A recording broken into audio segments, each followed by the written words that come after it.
Hello అండి అందరికి. ఈరోజు నేను నైనా కలిసి మా అల్లుడికైతే అంటే నైనా వాళ్ళ బావకైతే కేక్ చేస్తున్నాము. వాడు మొన్న నాకు చికెన్ కర్రీ చేశాడు కాబట్టి వడ్డీ అప్పు కలిసి ఈరోజు కేక్ అయితే ప్రిపేర్ చేస్తున్నాను. అప్పు ఓకే, వడ్డీ ఏంటి అంటున్నారా? వడ్డీ అంటే నైనాతో కలిసి చేపించడం అనమాట. వడ్డీ అంటే వాడైతే స్కూల్ నుంచి రావడానికి ఇంకా 2-3 అవర్స్ ముందే నేనైతే ఈ కేక్ బ్యాటర్ని ప్రిపేర్ చేస్తున్నాను. కరెక్ట్గా మెజర్మెంట్స్ వేసి మరి కేక్ చేసినా కానీ ఎప్పుడు బాగా రాలేదు. సో అందుకు ఈరోజు ఎలా పడితే అలా చేసేసాను అనమాట కేక్ని.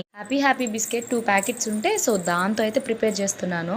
2 ప్యాకెట్స్లో హాఫ్ ప్యాకెట్ నేను నైనానే తినేసాము. ఇక ఉన్న వాటితోటే 3 కప్స్కి అయితే వచ్చిందనమాట కేక్ బ్యాటరు. బట్ ఒక చిన్న మిస్టేక్ అయితే అయ్యింది. బిస్కెట్స్లో కొంచెం పాలు యాడ్ చేసాం కాబట్టి సో షుగర్నెస్ అనేది తగ్గిపోయింది. ఇక్కడ మా అల్లుడిని రూపాయి యాక్టింగ్ చేయరా అల్లుడు అంటే రూపాయి యాక్టింగే చేస్తున్నాడు, ఓవర్ యాక్టింగ్ అనమాట. ఇక నైనా అయితే కొంచెం కొరక్కోగానే చోపీలో చేతులు పెట్టుకుంటూ నడుచుకుంటూ వెళ్ళిపోతుంది. ఎక్కడికి